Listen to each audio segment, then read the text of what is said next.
پہلے تو جو تقاضے ہیں ایمان کے ان کو اچھی طرح سمجھیں. ہم اللہ کے ماننے والے ہیں، ہم نے ڈرنا بھی صرف اللہ سے.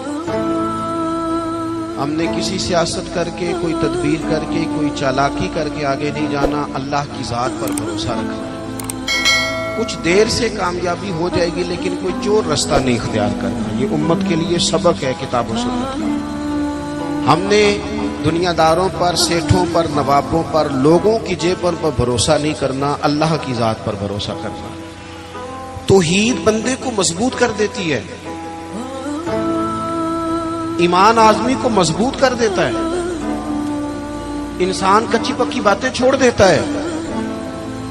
تقدیر کو ماننے والے لوگ یہ سمجھ جاتے ہیں کہ میرے حق میں جو بہتر ہوگا میرا رب ضرور عطا فرمائے گا.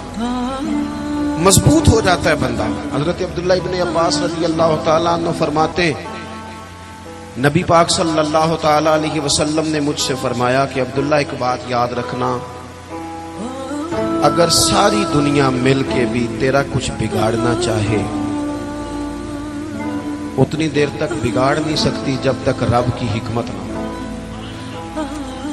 اس سے مراد دنیا دار لوگ ہیں، مالدار، سیاستدان، وڈیرے، طاقت، سارے مل کے بھی تیرا کچھ بگاڑنا چاہیں تو رب کی مشیت نہ ہو تو بگاڑ سکتے. اور حضور فرمانے لگے، نوجوانوں یہ کچی کچی باتیں کرنی چھوڑ دو. سویرے کچھ کہنا، شام کچھ کہنا، دوپہر پروگرام بدل دینا، پتہ نہیں ہوگا کہ نہیں، ملے گا کہ نہیں، کچھ بن سکتا ہے کہ نہیں. یہ کمزور لوگ یوں کرتے ہیں. اقبال کہنے لگے، سن اے تہذیب حاضر کے گرفتار، یہ غلامی سے بدتر ہے تیری بے یقینی.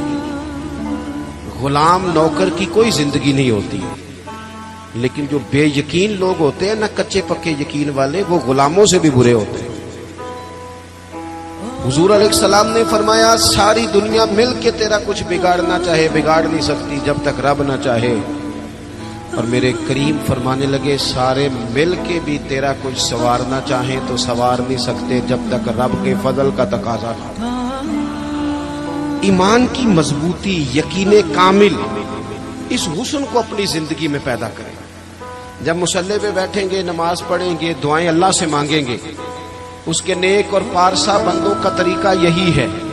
جب حضور سید عالم کا وسیلہ دے کے، اہل اللہ کی صحبت سے فیض پا کے ہم جب اپنے رب پر بھروسہ کریں گے. دیکھیں نا، حضور علیہ الصلوۃ والسلام نے لوگوں کو، ہمارے ہاں نا اب کچا کرنے والے مزاج زیادہ ہو گیا ہے، زیادہ. 4 اینکر ٹی وی پہ بیٹھتے ہیں، وہ صرف ہمیں ڈیوائیڈ کرتے ہیں، تقسیم کرتے ہیں.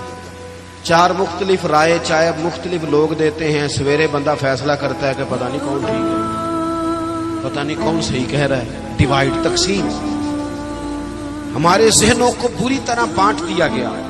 لوگ جاتے تھے کسی کو اللہ والا سمجھ کے، درویش سمجھ کے کہ چلو یہ رب رب بتائے گا، اور اہل اللہ کی نسبت بڑی چیز ہے، اللہ والوں کی نسبت بڑی چیز ہے، اور خدا دے یہ دولت تو بڑی چیز ہے.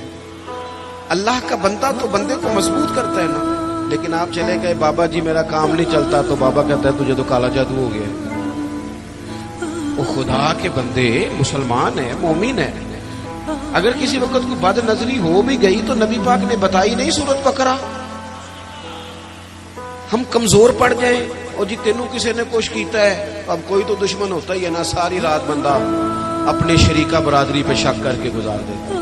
یہ کمزور باتیں ہیں. طاقتور بنے، مضبوط بنے. پہلے تو ہم نے یہ دیکھنا ہے کہ جو کام ہم زندگی میں کر رہے ہیں وہ اس طرح کا ہے کہ اس میں اللہ کی مدد آئے گی. فراڈ میں، دھوکے میں، چوری میں، اس میں اللہ کی مدد نہیں آتی. پہلے یہ دیکھیں کہ وہ کام ایسا ہے کہ مدد الہی آئے گی، اور پھر ذہن بنائیں کہ ہم نے ایمان کو مضبوط کرنا ہے. جب آپ کا یقین مضبوط ہو، کچی پکی باتیں، چھوٹی چھوٹی باتیں، مرید ہو کے بھی مرید نہیں، شاگرد ہو کے بھی شاگرد نہیں، کسی جگہ فقیر ہو کے بھی درویش نہیں، بھائی بیٹے ہو کے بھی فرما بردار نہیں، مسلمان ہو کے بھی.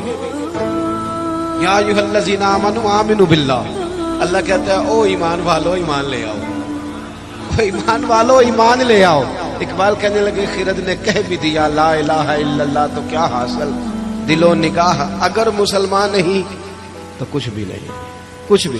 ہم نہ دیانتدار نہیں بنتے، امانت دار نہیں بنتے، ایمان کے تقاضے نہیں سمجھتے.